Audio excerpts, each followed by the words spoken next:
Halo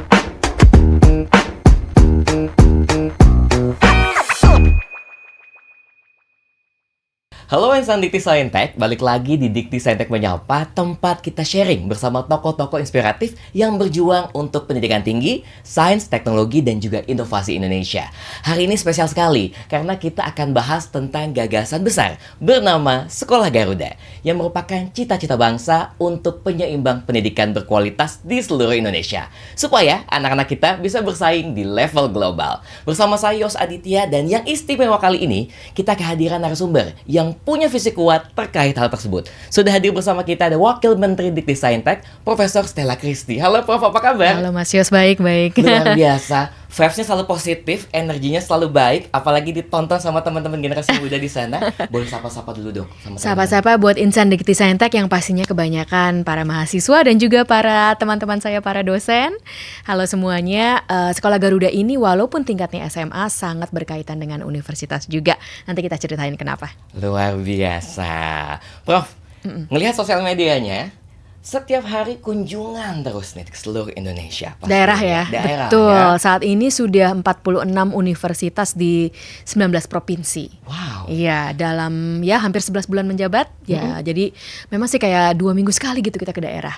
Tapi sangat menyenangkan ke daerah ini. Iya kan bisa ketemu langsung sama teman-teman, ngelihat anak-anak semangatnya, teman insan Dikti Saintek yang punya kualitas-kualitas yang terbaik seperti itu. Tapi selain juga ketemu teman-teman mahasiswa insan Dikti Saintek di sana, ini yang kita tanyakan, yang memang teman-teman di luar sana sudah tahu Sekolah Garuda itu. Tapi sebelumnya, Sekolah Garuda ini sebenarnya yang menjadi landasan Presiden kita Pak Prabowo menggagas sekolah ini nih Prof? Iya, tadi dibilang mengenai visi ya. Ini visi langsung dari Bapak Presiden. Jadi Sekolah Garuda ini memang sudah dipikirkan oleh Bapak sejak lama. Setahu saya sejak 2012, dan ini bisa dilihat di buku-buku Bapak Presiden yang sudah disebarkan sebelum dia menjadi presiden.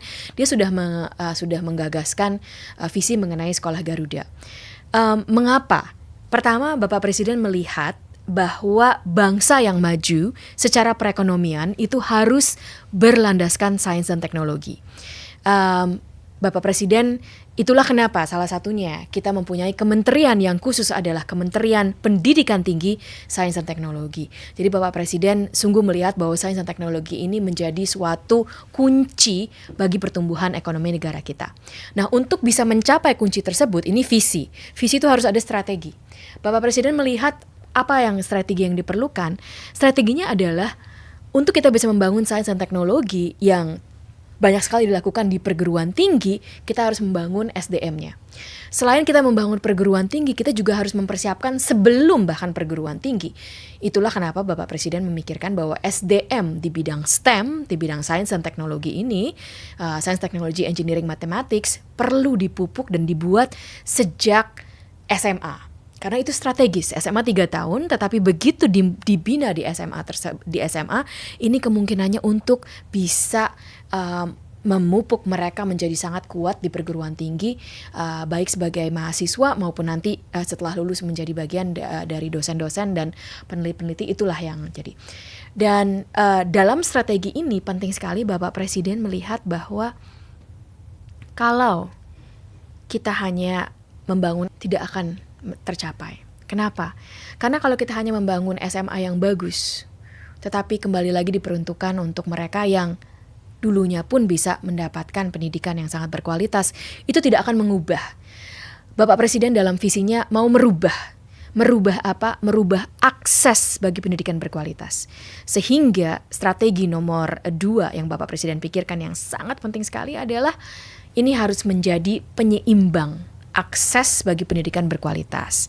Itulah kenapa Bapak Presiden berkomitmen agar siapapun yang berprestasi, apakah mereka dari keluarga yang mampu, tapi terutama sekali bagi mereka yang berasal dari keluarga yang tidak mampu tapi sangat berprestasi, ini mereka juga bisa mengenyam pendidikan yang berkualitas di Sekolah Garuda. Wow, sekolah berkualitas. Mimpi Bapak Presiden kita sudah sedari lama. Iya. Dibangunlah Sekolah Garuda ini. Betul. Nah, tadi Profesor bilang bahwa Sekolah Garuda ini bukan untuk sekolah anak-anak yang mampu. Ya, ini bukan sekolah elit. Ini sekolah yang sangat inklusif karena ada beberapa hal. Pertama, Sekolah Garuda ini mempunyai 2 skema. Yang satu adalah membina yang sudah ada. Karena kalau kita tidak membina yang sudah ada, tidak mengoptimalkan potensi dari SMA-SMA yang sudah bagus, ini tidak tepat secara strategi. Jadi kita membina yang sudah ada, ini namanya Sekolah Garuda Transformasi. Namun kita juga melihat banyak di daerah-daerah ada yang belum mempunyai bahkan SMA-SMA yang sangat berprestasi. Inilah makanya harus dibangun dari baru. Ini yang disebutkan di ini disebut Sekolah Garuda Baru. Nah, Sekolah Garuda Baru ini sungguh mencerminkan strategi Bapak Presiden untuk memberikan akses. Yang pertama, Sekolah Garuda Baru itu dibangun di daerah yang membutuhkannya. Kita pakai data, kita minta seperti ada kontes sebenarnya dari pemerintah daerah untuk memasukkan data-data mereka seperti indeks pembangunan manusia, literasi, tingkat matematika, rapor matematika di daerahnya, agar kita bisa melihat, oh ini sungguh membutuhkan.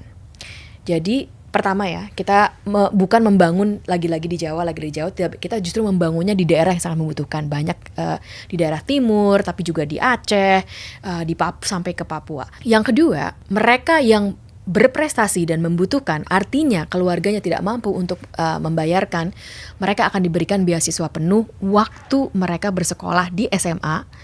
Jadi 80% dari siswa dari Sekolah Garuda Baru ini akan mendapatkan beasiswa. Lalu yang ketiga, kita melihat bahwa sangat penting sekali bahwa asas ekonomi ini menjadi suatu landasan bagaimana suatu siswa-siswi itu diterima atau tidak di Sekolah Garuda. Paling utama adalah prestasi. Tetapi selain itu mereka juga yang berprestasi dan membutuhkan, itulah yang diberikan beasiswa. Ya, itu dia. Oke, menarik sekali. Jadi teman-teman yang di Saintek ada 2, Sekolah Garuda Baru dan Sekolah Garuda Transformasi. Betul. Dan di mana ada 80 Sekolah Garuda Transformasi ya, Prof ya? Iya, akan ada 80 sampai 2029. Sekolah Garuda Transformasi ini kita tidak membutuhkan gedung, kita tidak mengganti guru, kita hanya memberikan pembinaan bagi siswa-siswinya yang kelas 11 dan kelas 12 agar bisa mempersiapkan mereka menembus perguruan tinggi terbaik dunia. Kalau yang Sekolah Garuda Baru itu 20 sampai 2029, dan ini yang kita bangun dari awal, termasuk kita atur, kita siapkan guru-gurunya yang terbaik, juga kita siapkan secara nasional penerimaan siswa-siswinya dari seluruh Indonesia, tapi nanti mereka akan disebar. Jadi sangat kita inginkan ada siswa-siswi sangat berprestasi dari Aceh mungkin akan sekolah di Papua. Nanti dari Jawa bisa bersekolah di Sultra. Dari Maluku bisa bersekolah di Kaltara. Jadi ini siswa-siswinya dari seluruh Indonesia, karena putra-putri terbaik bangsa. Pak Presiden bilangnya the best and the brightest. The best and the brightest, tetapi mereka harus bisa berbaur, mengenal satu sama lain dari Sabang sampai Merauke, sehingga mereka akan disebarkan di berbagai sekolah Garuda Baru yang berasrama. Ya. Crème de la crème istilahnya. Iya betul, crème de la crème. Nah, ini menarik sekali Prof. Kalau kita tahu juga Kemdikti Saintek kan memiliki tugas dan juga fungsi untuk mengawal tentang penyeimbang pendidikan. Betul. Jadi Prof juga bilang kalau sasarannya memang ini bukan sekolah elit, ya, tapi ini memang ditujukan untuk mereka yang berprestasi. Betul. Dan ini skemanya seperti yang Prof bisa bicara sama kita lagi, barometernya gimana? Anak-anak keluarga miskin yang pintar dan juga anak-anak yang punya kualitas ekonomi yang baik, yang pintar, ini seperti apa nih? Betul. Sekolah Garuda ini mempunyai 3 pilar.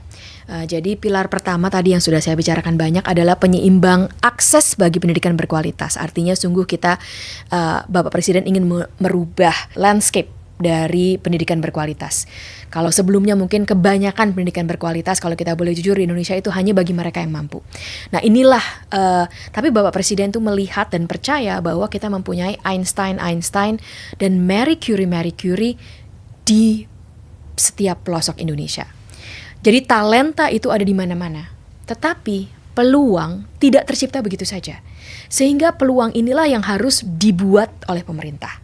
Dan itu Pak Presiden memberikan mandat kepada Kemendikti Saintek untuk menciptakan peluang tersebut. Itu pilar yang pertama. Pilar yang kedua, Bapak Presiden menginginkan agar ini menjadi inkubator pemimpin bangsa. Kenapa inkubator? Karena mereka mempunyai potensi tapi harus dipupuk. Dan di sekolah berasrama inilah, sekolah Garuda berasrama inilah mereka akan dipupuk. Dengan cara apa? Itu yaitu dengan pilar yang ketiga, prestasi akademik dan pengabdian kepada masyarakat. Nah, pengabdian pada masyarakat inilah yang sangat penting sekali, karena kalau orang-orang pintar itu pasti diperlukan oleh negara, tetapi mereka yang pintar tetapi juga mempunyai empati, mempunyai kepekaan terhadap kebutuhan Indonesia, terhadap kesulitan saudara-saudaranya yang berasal dari latar belakang yang berbeda. Ini sangat diperlukan sekali agar mereka bisa menjadi pemimpin yang bijak.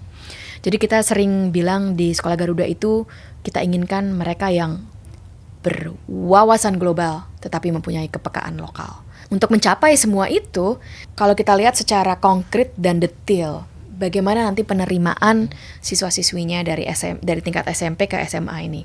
Pertama dilakukan di pusat, dan kita akan menggunakan sistem yang sederhana, seobjektif mungkin dan transparan. Hanya menggunakan 3 kriteria, yaitu kriteria pertama adalah prestasi akademiknya. Prestasi akademik ini pun kita akan ukur dengan sederhana sekali. Kenapa sederhana? Karena untuk seadil-adilnya kita akan minta nilai mereka dan tes subjeknya hanya 3, matematika, bahasa Indonesia, dan bahasa Inggris. Kenapa? Kalau kita nanti minta tes fisika, kimia. takut banyak kan di daerah yang mungkin bahkan guru fisika pun belum tentu ada. Jadi kalau kita serius untuk penyeimbang akses, ini harus kita juga serius di dalam penerimaannya. Lalu asas kedua atau faktor kedua untuk melihat apakah seorang siswa ini akan bisa diterima di Sekolah Garuda setelah prestasi akademik, itu adalah latar belakang ekonomi keluarganya. Jadi diberikan poin. Kenapa? Karena kita juga tahu bahwa keluarga yang berasal dari keluarga ekonomi berbeda, kalau mereka yang berasal dari keluarga yang sangat berkecukupan, sejak kecil banyak fasilitas, sehingga tidak terlalu heran kalau mereka sangat berprestasi. Nah, tapi mereka yang berasal dari keluarga bawah itu mungkin tidak mempunyai fasilitas-fasilitas. Tapi kalau mereka juga sudah mempunyai prestasi yang cukup, ini harus kita hargai dan kita seimbangi sehingga itulah diberikan poin ekonomi. Lalu yang ketiga ada juga poin geografi, karena kita ingin mengangkat putra-putri daerah sehingga mereka yang berasal dari daerah di mana Sekolah Garuda itu berada ini akan mendapatkan poin lebih agar kita juga mendapatkan representasi putra-putri daerah. Wow, luar biasa. Jadi asas keadilan ditetapkan dan juga diterapkan di sini ya, Prof. Ya? Objektivitas, transparansi, keadilan, dan ini sungguh kita sungguh memberikan kesempatan bagi mereka yang berprestasi dari latar belakang apapun mereka berada. Wow, ini menarik nih, Prof. Ini mungkin juga pertanyaan dari teman-teman Instan Dikti yang ada di luar sana. Bicara tentang kurikulum, wow, apakah sama Sekolah Garuda ini sama sekolah-sekolah reguler lainnya di luar sana? Kasih bocoran sama kita. Iya, yang paling berbeda itu tadi adalah pengabdian kepada masyarakatnya. Karena ini bukanlah suatu sekolah yang hanya berdasarkan akademiknya. Akademiknya tentu saja ini sangat penting ya. Jadi kurikulum nasional ditambah juga kurikulum pengayaan yang sangat membina siswa-siswinya agar bisa mendapatkan pembelajaran yang paling baik. Ini tentu saja ada. Tapi selain itu, karena ini adalah pilar kedua dari Sekolah Garuda adalah inkubator pemimpin bangsa, kita sangat memperhatikan dan mengharuskan siswa-siswinya itu untuk bisa mempunyai kepekaan lokal, kepekaan terhadap Indonesia. Dan yang paling penting sekali itu adalah sangat dibangun setiap harinya. Jadi bukan proyek akhir tahun, sekali setahun dibuat, tidak. Tapi kesehariannya itu harus ada pengabdian kepada masyarakat. Nah, ini juga menariknya kenapa Sekolah Garuda baru ini hampir semuanya tidak akan dibangun di metropolitan, di kota besar sekali. Atau di kota kecil, atau bahkan di desa itu. Contohnya, di NTT akan sudah dimulai dibangun ya, perencanaan di NTT itu bahkan 2 jam 45 menit dari Kupang. Kupang aja bukan kota besar sekali ya, tapi bahkan tidak di Kupang. Dari Kupang ini masih 2 jam 45 menit di Soe. Nah, kenapa? Karena kita sangat serius terhadap pengabdian tadi masyarakat tersebut. Kalau kita di Jakarta, susah kan buat anak SMA kita untuk mengabdi kepada masyarakat Jakarta. Tetapi kalau misalnya kita tadi di daerah, di Soe, waktu kita ke Soe kita melihat, ini contoh saja, kita melihat wow banyak sekali alpukat yang dibuang-buang begitu saja. Padahal sangat enak alpukatnya. Karena di Sawi tumbuh subur itu alpukat, tetapi belum terpikirkan bagaimana mengirim alpukat itu ke misalnya ke Jawa yang harganya kita notabene saya senang alpukat mahal di sini kan. Nah, itu contoh kita ingin nanti anak sekolah Garuda tuh bisa bersama masyarakat sekitarnya mungkin membuat UMKM memikirkan bagaimana bagaimana kita bisa membuat usaha distribusi yang menggunakan ini sekitarnya. Itu salah satu contoh. Di satu daerah saya jadi lupa nih karena udah banyak sekali daerah itu pariwisatanya luar biasa cantik sekali. Nah, tapi belum berkembang.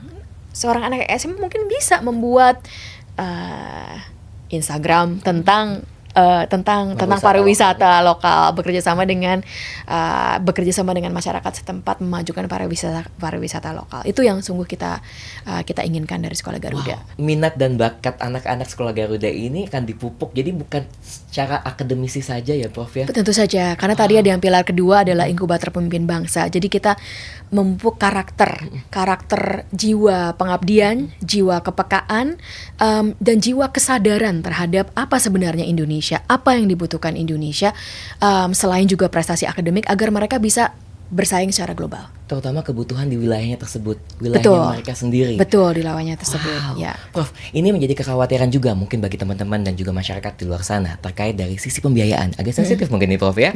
Programnya kan juga cukup besar pastinya, mencakup pendidikan, asrama, gizi, sampai juga pembinaan karakter. Lalu bagaimana nih Prof, pemerintah menjamin keberlanjutan anggaran dari program ini, Prof? Betul. Pertama kalau kita bilang besar kecil itu selalu relatif. Jadi mungkin saya akan berikan konteks agar Insanity Saintek juga bisa melihat. Tahun ini anggaran untuk Sekolah Garuda yang sudah termasuk pembangunan Sekolah Garuda baru, 4 Sekolah Garuda baru juga termasuk biaya-biaya untuk Sekolah Garuda transformasi dan juga termasuk yang namanya dana abadi. Saya akan ceritakan nanti dana abadi. Ini hanya 0,27% dari anggaran pendidikan. Anggaran pendidikan itu 724 triliun 2025, 20% dari APBN kita. Dan Sekolah Garuda ini, anggaran Sekolah Garuda ini hanya 0,27%. Jadi kalau kita lihat persentase dalam konteks, saya rasa bahkan tidak besar ya Pak. Tetapi kita sudah menghitung dampaknya atau return of investment-nya itu saya rasa akan sangat besar sekali. Itu yang pertama. Yang kedua, untuk menjamin keberlanjutan agar jangan sampai yang sudah diinvestasikan pada saat ini itu nanti mubazir di depannya, tapi sebaliknya terus-menerus berbuah. Inilah yang kita bahkan sejak sekarang kita sudah memupuk yang namanya dana abadi. Dana abadi ini kalau bahasa Inggrisnya endowment ya, dana abadi. Kenapa? Dana abadi ini berarti dananya ini tidak dipakai. Dana pokoknya tidak dipakai, hanya bunganya saja. Sehingga bunganya itulah yang bisa terus-menerus diternakan agar bunganya inilah yang bisa dipakai tahun per tahun. Jadi dari Kemdikti-Saintek bekerja sama dengan Kemenkeu dan LPDP kita sudah memupuk dana abadi di mitra kita LPDP. Ini memang arahan langsung dari Bapak Presiden untuk khusus ada dana abadi Sekolah Garuda. Dan dana abadi ini kita tahun ini pupuk, tahun depan pupuk, terus sampai 2029 kita pupuk, tidak kita pakai. Nanti setelah 2029 barulah bunganya kita pakai, kita sudah hitungkan, kita harapkan itu akan bisa menutupi sebagian atau bahkan seluruhnya dari biaya-biaya keberlanjutan Sekolah Garuda. Jadi memang kita sudah pikirkan sampai langgengnya itu nanti ke sana gitu Mas Yos. Wow, ya. Prof. Jadi memang pemerintah memang dari APBN juga pasti seperti itu, tapi tidak mengganggu karena memang hanya 0,sekian persen. 0,27% dari anggaran pendidikan, bukan dari APBN ya. Iya. Dan ini juga investment, apalagi pendidikan investasi pendidikan itu kan jangkauannya lebih luas lagi. Betul. Baliknya akan jauh lebih luas lagi. Kita cukup yakin return of investment-nya. Kalau kita berbicara return of investment, tadi saya membicarakan bahwa Sekolah Garuda ini tentang lulusannya ya, akan jadi pemimpin bangsa, akan sangat bisa mempunyai wawasan global dan juga kepekaan lokal.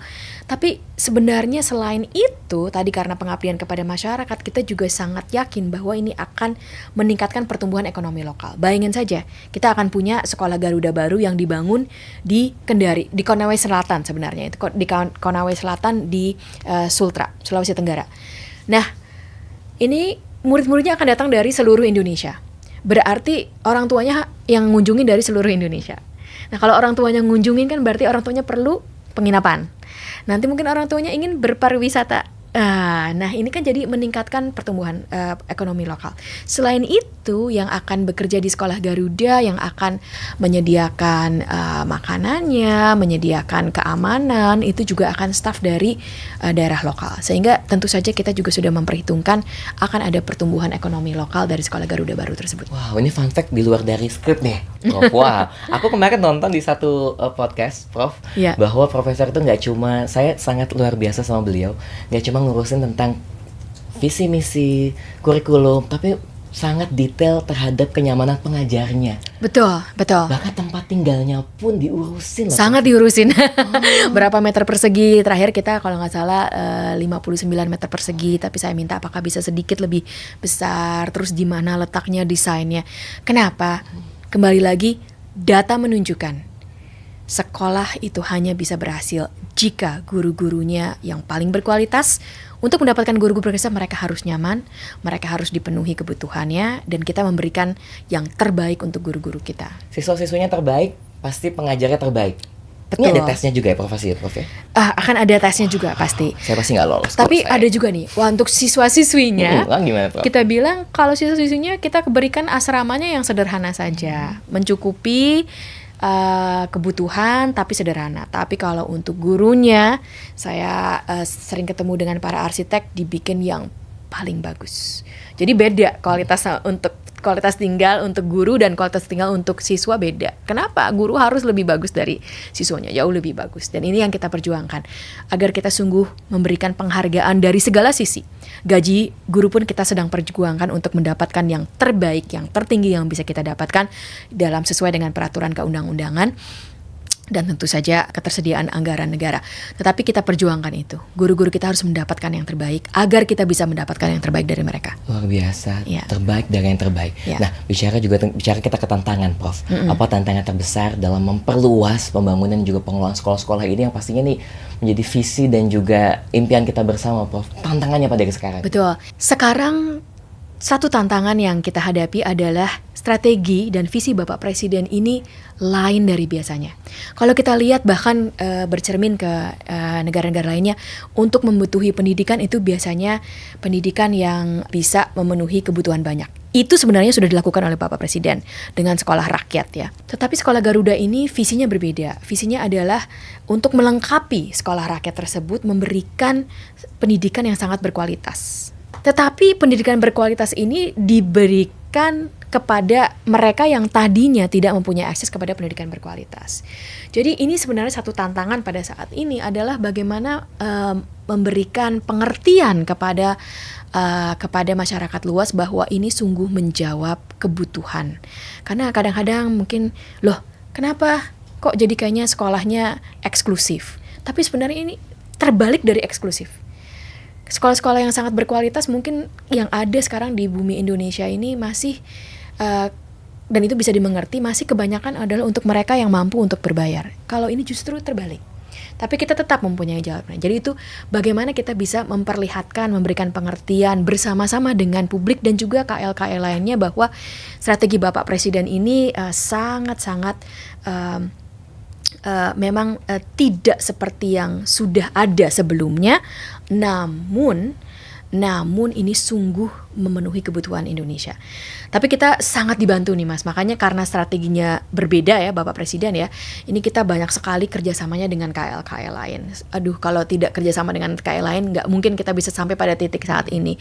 Dengan Bakom RI, dengan KSP, dengan tentu saja Kemenko, PMK, tentu saja yang sangat membantu kita Kemendikdasmen, Kementerian Kehutanan yang kita ini dengan Pan RB kita harus minta tolong untuk gurunya banyak sekali.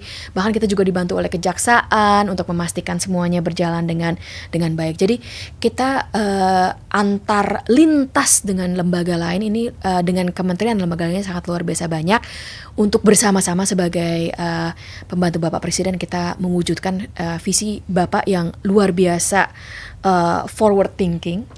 Tetapi strateginya memang ini sangat juga tepat, tetapi tidak seperti yang sudah ada. Sehingga itu kita butuh hampir seperti mindset change gitu. Memang luar biasa ya, apa ide-idenya Pak Presiden kita selalu kayak di forward thinking seperti itu.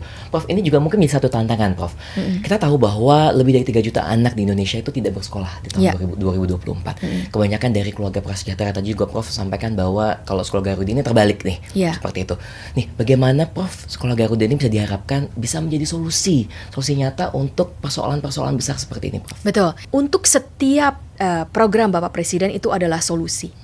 Nah, tapi solusi yang akan berhasil itu tentu saja bukan solusi yang general. Karena kalau solusinya general, masalah yang spesifik itu tidak akan terselesaikan. Jadi saya mau menceritakan kepada insan Dikti Saintek bahwa solusinya ini spesifik kepada masing-masing masalah. Tadi 3 juta anak miskin atau anak prasejahtera dari desil yang miskin dan ekstrim miskin inilah yang masuk ke inilah yang dibuat solusinya adalah sekolah rakyat. Untuk mereka yang untuk masalah di mana anak-anak yang berprestasi, Einstein dan Marie Curie yang berasal dari keluarga yang tidak mampu untuk berbayar di sekolah yang sangat bagus sekali, inilah dibuat sekolah Garuda. Ada juga masalah di mana banyak gedung-gedung sekolah yang sudah rapuh atau sudah tidak baik kondisinya. Jadi gedungnya ya, sarprasnya, sarana prasarananya. Ini ada juga solusinya di bawah Kemendikdasmen, itu namanya program revitalisasi. Ini saya sebutkan karena banyak kadang-kadang kenapa nggak betulin gedung. Ada juga itu programnya. Jadi setiap masalah itu memang sekarang program Bapak Presiden, setiap masalah pendidikan ini ada solusi tepatnya. Dan yang menariknya solusi tepatnya ini saling melengkapi. Nah, nanti gedung sekolahnya sudah baik, mereka yang tadinya tidak bisa sekolah sekarang bisa menjadi sekolah. Nah, nanti dari sekolah rakyat mereka yang sangat berprestasi bisa masuk sekolah Garuda. Jadi ini saling melengkapi. Tapi bukan satu solusi untuk general. Kalau general bahkan semuanya tidak terselesaikan. Jadi masing-masing masalah punya solusi tepat untuk masalah tersebut dan itu semuanya melengkapi untuk pendidikan. Ini saya sampai tercengang bahwa memang Pak Presiden memikirkan sampai sedemikian karena di luar sana juga banyak berita-berita tadi Profesor bilang kenapa nggak bangun sekolah yang sudah ada segala macam. Ternyata semua sudah lengkap. Revitalisasi, sekolah rakyat, sekolah Garuda baru, sekolah Garuda transformasi. Semuanya dibuat sedemikian rupa, Prof. Betul, dan revitalisasi mungkin ini anggarannya besar sekali diinvestasikan oleh negara untuk hanya revitalisasi. Jadi besar sekali anggarannya yang diinvestasikan negara untuk memperbaiki gedung-gedung sekolah. Wow, ya kan teman-teman nih kayaknya nanti kalaupun nanti di YouTube kalian bisa screenshot bagian ini ya, di-share ya di part ini. Kadang kan suka dapat klipper-klipper yang hoax dan segala macam. Pas di bagian yang tadi tolong langsung share gitu ya, Prof. Aku mau bikin games nih sama Profesor nih. Kapan lagi kan kita mau tantangan sama Profesor Stella kita di sini, Prof. Aku akan kasih satu kata kunci. Profesor wajib membuat kalimat yang berhubungan dengan sekolah Garuda. Waduh. Susah amat. Misalnya contoh ya. Tampan, Yos Aditya itu tampan akan sekolah Garuda. Oh, nggak, bukan gitu ya. Pokoknya harus bikin kalimat dari satu kata yang aku kasih ini. Siap ya? Loh, kapan lagi kan kita ngerjain wamen kan? Kata pertama.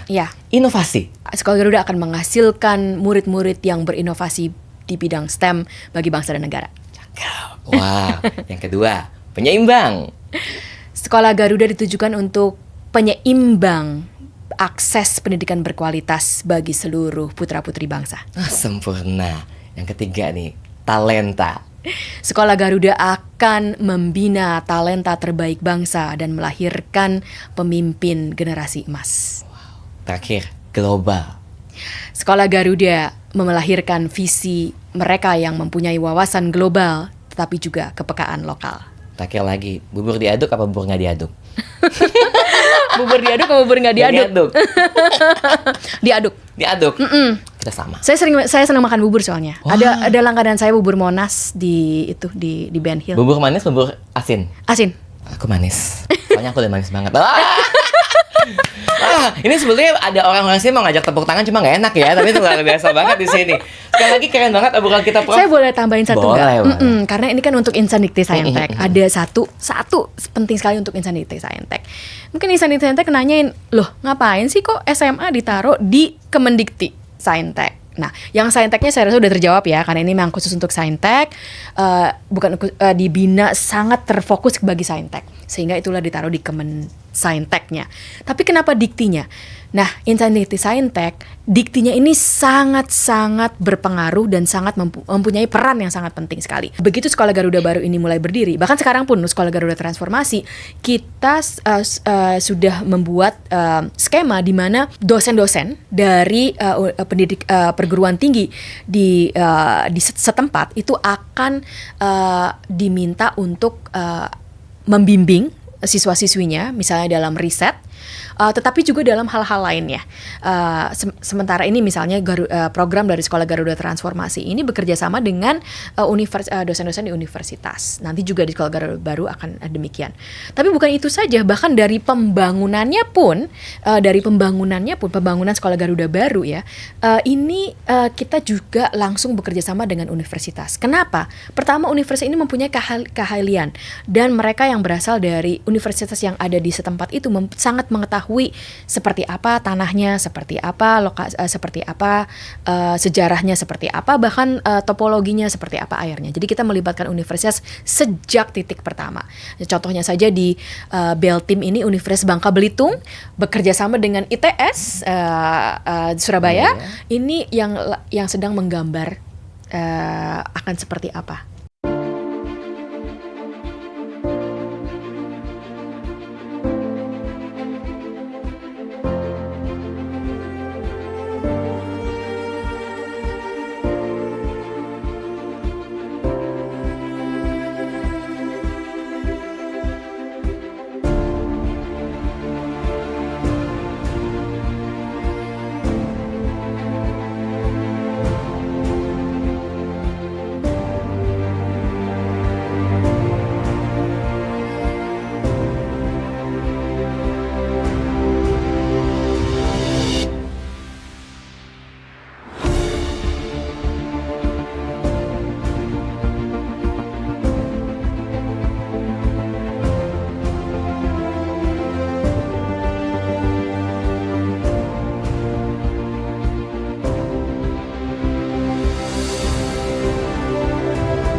Udah hampir jadi sebenarnya.